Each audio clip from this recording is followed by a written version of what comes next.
Yeah, you did it. Okay, well, thank you everybody for joining us today. If you're watching this, it means you didn't get the opportunity to meet all of our staff and AO rep that are here today. But I hope this information will help you if you're representing Amazon Outreach on a trip. So I always like to anchor everything we do in our why. This is Alfredo. Just met him a week ago, and I'm still overflowing with joy from the hug this man gave me. He's smiling exaggeratedly because he didn't have many teeth before we came to his village. He was a big man. He really stood out. It was a very impoverished village. Felt very indigenous. It's in the Maués area. And anyway, but he looked different physically. And I just noticed he was in his boat, and kind of find out he was married to one of the leaders in the community, and he was going and getting people because word started spreading that all the things that we were doing. And in the meantime, he didn't get on the dental list because he was helping everybody else, and someone found out about what he was doing, and they made sure he was the last patient of the day. So when I'm going to the boat at dark, this man's coming off our boat, and he is just beaming, and I don't have a translator, but he's saying alegria, alegria, joy, joy.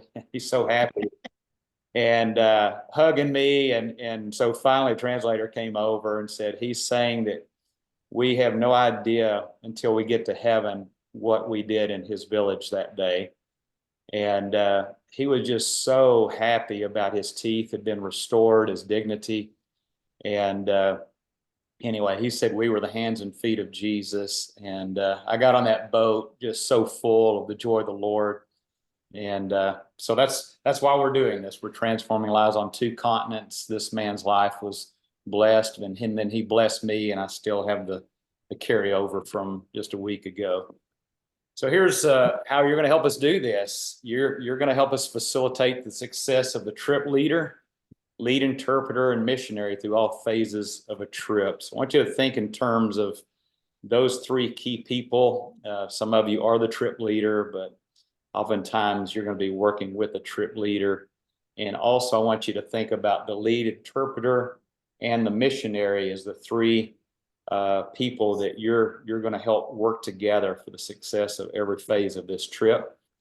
Your responsibility is going to overlap with the trip leader and lead translator, but you're the oil in the machine, keeps things running smoothly. Or the way I like that Nelson put it, we were coasting along just last week, and he didn't say it quite this succinctly, but this is what he said: everybody's a captain when the river is high, but only a true captain when the river is dry.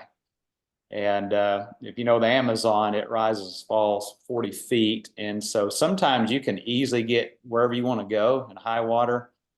But when the low water comes, then it takes some skill. And I want to kind of use that idea that everybody's an AO rep when the river's high, but only a true AO rep when the river is dry. So that's your role is when things aren't working well, when there's difficulties and challenges. And so I want you to think of these trips because it's so complex. I want you to look at it as 5 phases, and each phase has its unique responsibilities that we're going to ask you to be looking over. So let's talk about the 5 phases of a trip. First is pre-trip, all the preparation stuff. We'll look at that. The travel day is unique and some specific things. First day on the boat, maybe the most leadership intensive part of the trip. Well, I take that back. Probably the first ministry day actually is. And then the return. So if you think of a trip, take the elephant each piece of the time. This is a good way to view the trip. So let's break down each section as far as your responsibilities. So beginning with pre-trip, some key resources, welcome aboard template. That's something that Bell will send to every new leader, and as the AO rep, you should get that. But it's basically a template for how to onboard people onto a trip. The training links with summaries, so that will be something Priscilla will be sending the leaders and you, and then the last month out email templates. So these are the things preparing the team that we want you to make sure is getting to the teams.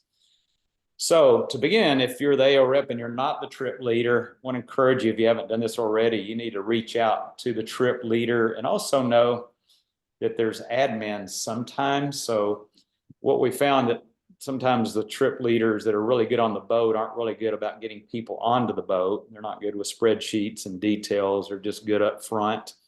And so we try to encourage, especially if it's a pastor type, to get an admin that will take care of all the details. And you may need to be the admin. It depends on each situation, but I want to encourage you to just make a phone call, introduce yourself, let them know that you are going to be representing Amazon Outreach to help them and the work between the missionary and the lead translator, and find out what level they would like for you to help them. You know, do they want you to be the point person for all communications, or do they just want you know, you to be there whenever they need you? And that depends. There's all different, just like levels of translators. Some are really proficient, some are just starting. The leader you work with may be, you know, fairly competent, or they may need a lot of help. So we want you to talk to them to say, hey, I'm here to serve you. How can I best help you? You know, will you be leading the communications? And would you, any way that I can help you? It's best that they take the lead, so encourage that. If they do choose, here's the key word: tactfully monitor communications and send reminders to the leaders needed, meaning that you may have a leader that says, yeah, I want to do all the communications, and you're not seeing anything. You're not seeing any of the training going out to the team. You're not seeing things you need to know before you go email. And I say tactfully because you do want to let them lead and not be pesky. But if the team's not getting communicated with, this is where you're the oil. I don't want people showing up on the boat that didn't have access to the training and all the resources that are available if the trip leader shares that with them. So you figure out how to make that work. Some are excellent at it, and you don't even have to think about it. If they're using their own managed mission system, ask them to add you as a leader. So many churches have gone with us that really like managed missions, so they get their own. And so it's important that you are able to see the whole team. And in some cases, probably about a fourth of our teams now have their own managed missions. So would you take the initiative in asking them to add you to their managed missions and making you a leader? All right, let them know if you'll be flying out of a different city. Most of these points are because we've had problems. We've had AO reps not on team rosters and not getting a ticket until later, and it gets more expensive that way because Brenda has 700 people to buy tickets for. And so you'll help her out by being on the roster, but also making sure that they don't buy a ticket for you out of the wrong airport. So get with Brenda. If number one, you'll be on the roster if you're in their managed missions, that they will get to Brenda for airfare. But if you're flying out of a different city, make sure she knows that, so we don't buy you flying out of somewhere you don't want to fly out of. Right. Please promote the use of managed missions. If you're with a newer one, it's just like anything that's new, it's hard to embrace. But simple things like, do they even know how to find managed missions? I know when I started my first Amazon Outreach trip, I could never figure out how do I find managed missions. So it's just managedmissions.com. Just reiterate that. How do they onboard somebody? How to approve an application? Where the important team information is, and how to publish a public profile. So if you would discuss with them, our staff tries to help the new leaders as well. Brenda does crash courses, our staff does, but again, things fall through the cracks. So if you would really promote the value of managed missions, and if they know how to use it, they're more likely to do it. And if you'll help them along with that. Double check that all team members have travel reservations and managed missions, and all flight itineraries match. We've actually had this spring break, 4 people were on a different flight on a different day, and it just got missed again. You can imagine 700 people. So you'll be one more check valve to make sure that we have everybody on the right flight and that they do have a ticket. We've actually had people show up in Sao Paulo. We couldn't find their travel reservation. So if you would make sure everybody on your team in managed missions has a travel reservation that they match. And so you'll be one more, like I said, safety valve that we get everybody where they need to be on time on the right flight. As far as packing parties, especially new leaders, that's a strange thing. It can be a little overwhelming. There's actually an email template that you can use to help them. And if you can't attend the packing party, if the team has one, and then make sure that you're on the team's WhatsApp list. And not only that, ask to be made an admin so you can add people as well.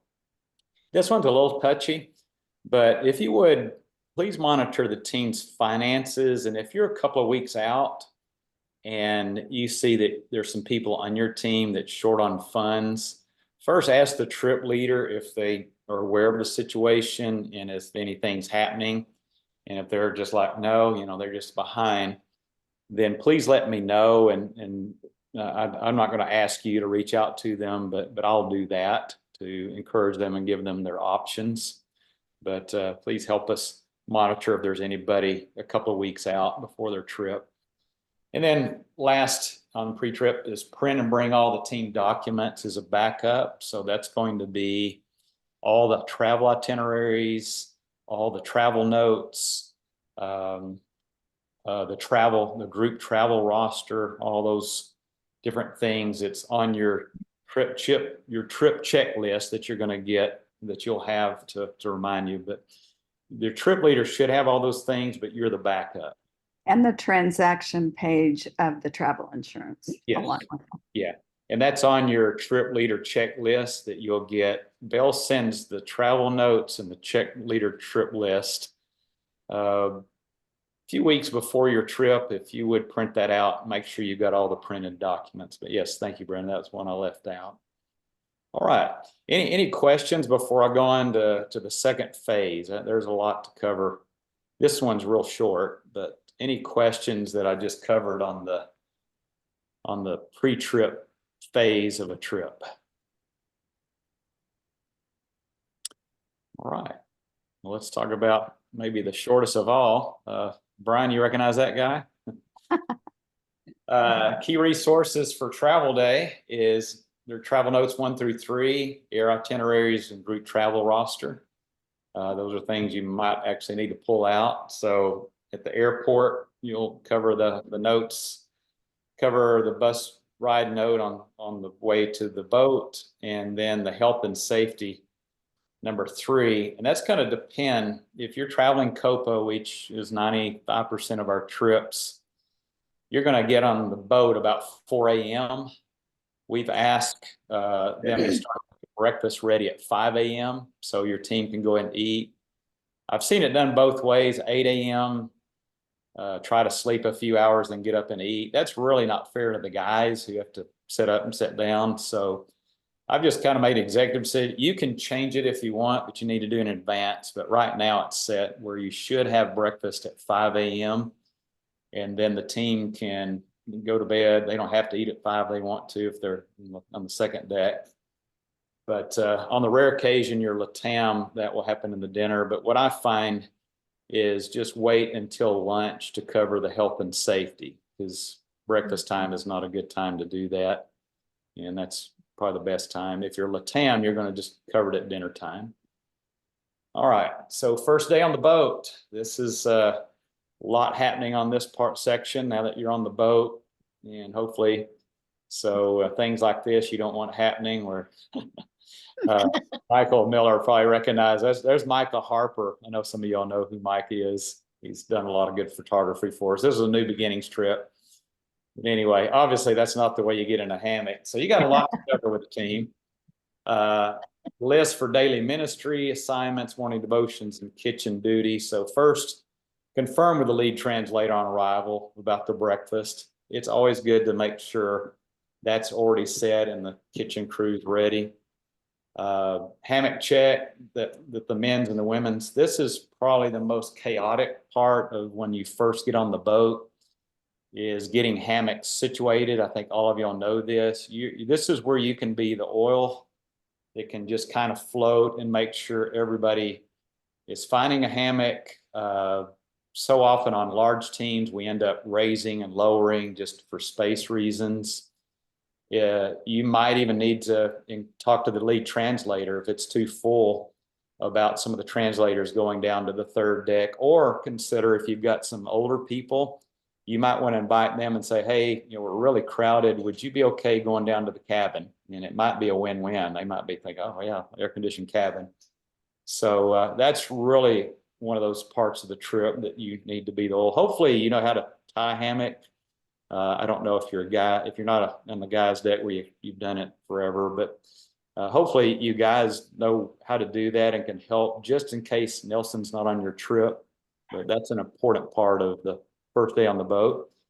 I was just with a team, only one person ever been, so I'm explaining everything. They don't know about how about how to do the tables and chairs and about spraying down the tables with alcohol, all those things that you just take for granted. You'll need to explain those details. And I've highlighted or bold the things that are really, really going to be the difference maker. I didn't always do this. It just sort of happened, but now I'm very intentional. As soon as you can, set a time to meet the lead translator, the team leader, and the missionary to plan out the week. This will bear so much fruit on the trip going smoothly and having good communications. And so what are you going to talk about? Well, there's 7 specific things in this meeting you'll need to cover. In this leader meeting, first, what are you going to do with the donations and how are you going to organize them and when is that going to get done? Again, if you're a brand new trip, you probably need to go down there and help them and give them an idea of how they're going to do it. Also get the village schedule and size if you don't already have it from the missionary, and get somebody, lead translator, somebody to get it on the whiteboard, and that's very helpful for the teams. This is something that I came back from my last trip as a high priority, that we're going to get this to you, how to do a crash course in every one of our ministries.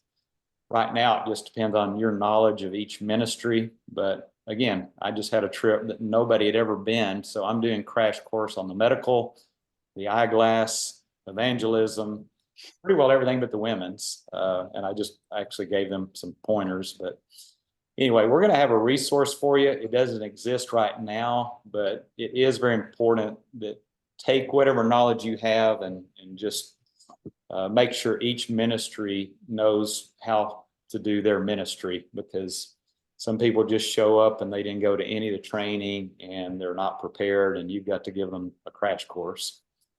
Make a devotional schedule. It's good to also get some, maybe at least one morning where you've got the Brazilians involved in that as well, but ask them to line out a devotional the schedule for the week. Also, suggest nightly debrief approach. Again, if you've got a leader that's not done this before, number one, please encourage them not to do devotionals at nighttime. This is strictly debrief time.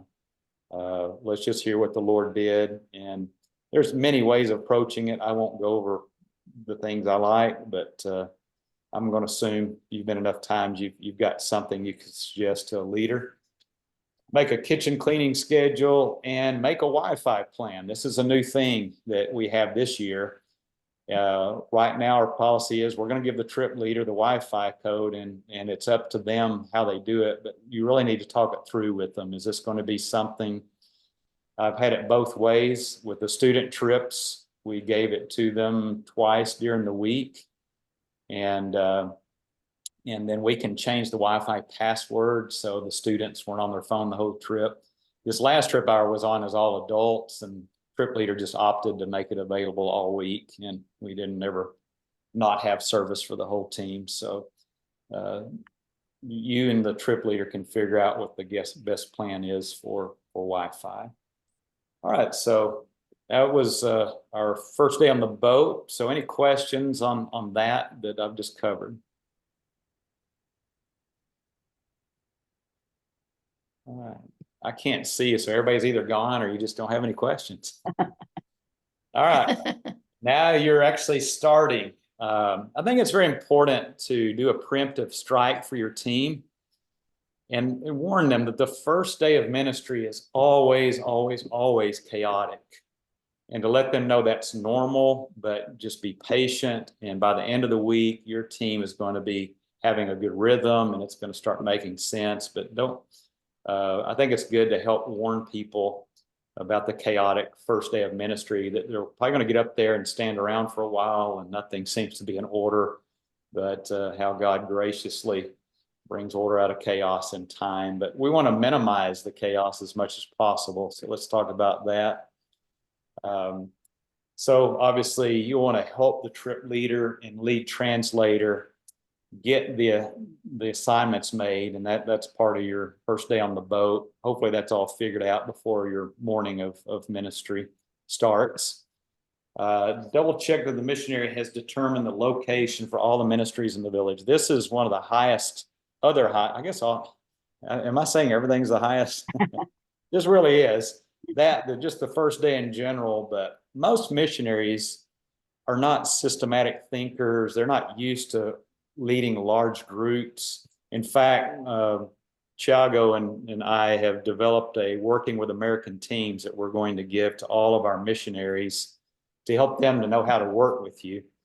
But, we got two cultures coming together and they're not thinking systematically. So they really need you to come alongside them and just help them. And that's by maybe reminding them, maybe every morning, where are we doing, the men's, where's women's, where's the medical eyeglass? Just make sure all of that is being thought out. And even I'll ask the missionary, if he could go on into the village that morning and get it all squared away.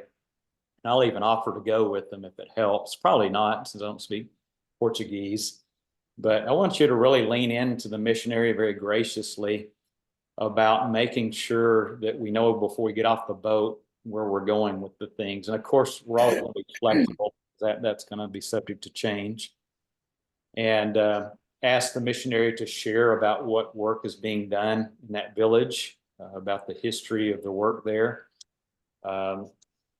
Try your best to avoid being assigned to a particular ministry. We would prefer you to be a floater. That can't always be the case. I was with a small team. I ended up being engaged in a lot of ministry. Thoroughly enjoyed it. But if you have to be engaged, just make sure everything's running smooth before you get involved in a specific ministry. If you are leading it, make it a goal to train them to do it on their own. Show them the first day, let them do it the second, and then by the third day, they should have it figured out. All right. Here's another thing that's kind of become a pet peeve of mine is I know I think we kind of just fall into the culture, but usually, okay, we're supposed to start ministry at 9 o'clock. Well, if you tell people 9 o'clock, they're going to be downstairs getting their shoes on at 9 o'clock, and it's going to be 9:15, 9:30 before we get started. So you really have to get your teams prepared that whatever time your goal to start a ministry is, you tell them to go and be ready at least 15 minutes earlier. So I just have my team, since ministry starts at 8:15. And also your triage on your teams, they need to be up there by 8:30.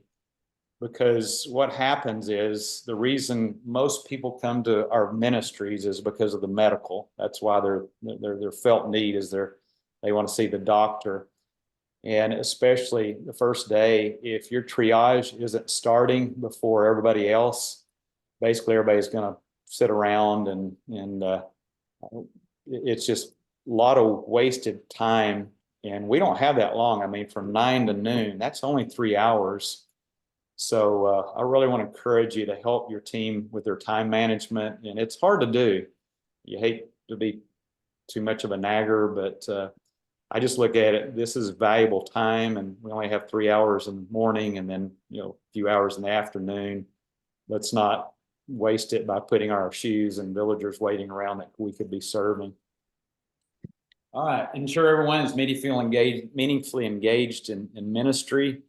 Obviously, you're taking the 30,000-foot view, and if you see somebody that's not busy, for instance, this last trip, we had a lot of medical ministry, and I had I was doing evangelism, and we immediately were backed up in the eyeglass. There was like 20 people, so I pulled the 2 people on evangelism. I said, hey, you're going to help out with eyeglass for starters until we get things kind of caught up.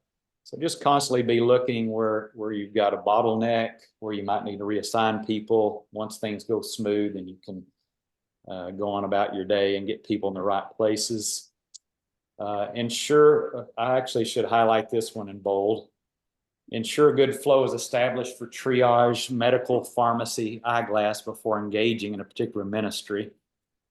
I used to not pay a lot of attention to it. I just I don't know how to do it. I'm not a doctor. Y'all figure it out. What I didn't realize is how just a little bit of planning and preparation can make everything go so much better, because we want our doctors and pharmacists and nurses to come back, and they usually do, because by the end of the week they figure it out. But I'm like, let's go ahead and start out really good. And again, the missionaries don't tend to be systematic. They don't think about flow. So if you can, as gracefully as possible, look at where you're going to have your medical and figure out, okay, we need somewhere for people to line up, and we need that to be where the triage is. And then that needs to flow to the doctors, which needs to flow to the pharmacy, which can flow to the eyeglass. So every village is different. And so thinking that through and maybe making suggestions to the missionary, because they'll go in and just set it up so random that you got things crisscrossing. So try to help smooth that out. And the number system, that's another thing that I've really started implementing on all my trips is, for instance, we had 2 villages this last trip where we were only there half a day. We knew we could only see 30 patients, and there's 60 people.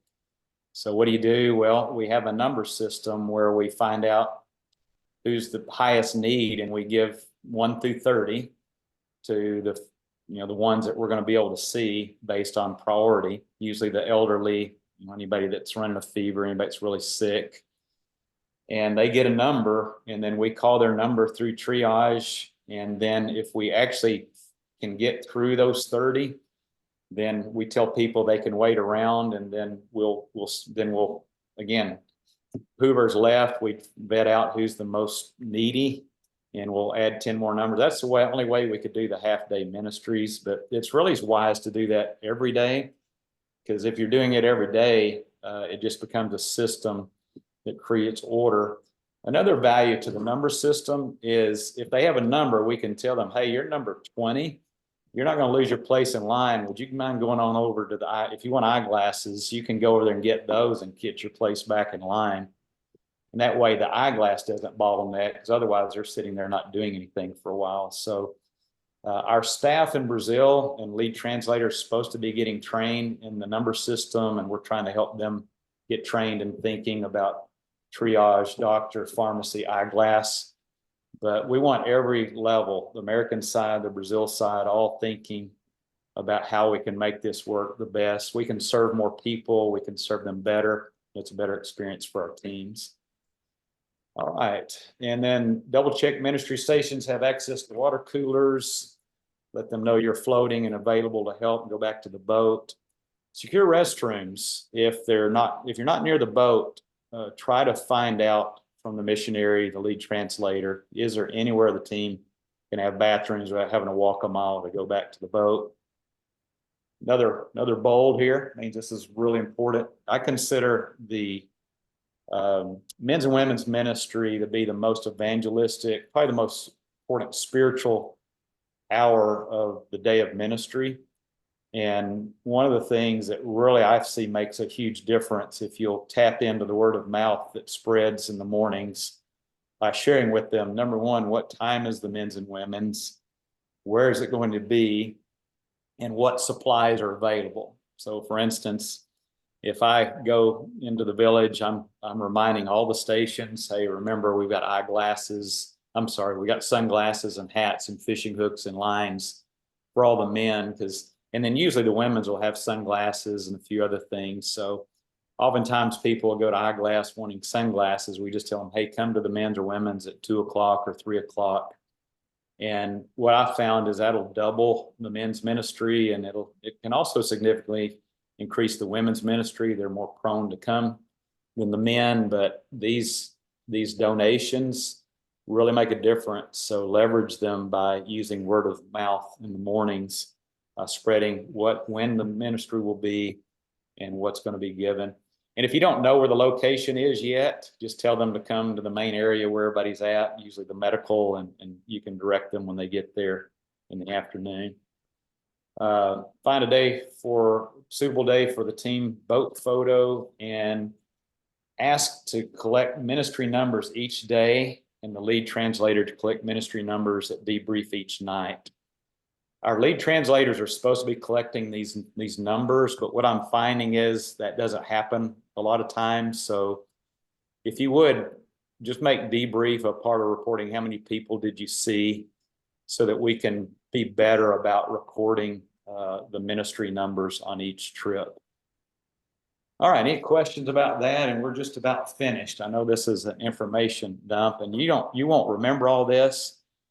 At the end of this, if you would let Priscilla, I think you can share. I have a Apple Note that has all of this information in an Apple Note that you can check as each phase.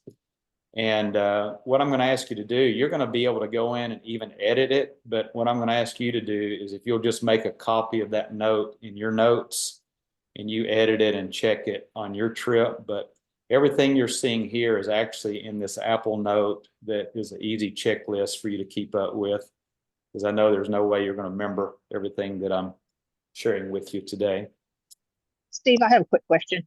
Yes. The number system, the assigning 1 through 30, is that what you do prior to triage? So you just kind of look at the crowd and kind of try to estimate or try to guess who might be the most needy of services, or do you do that after triage?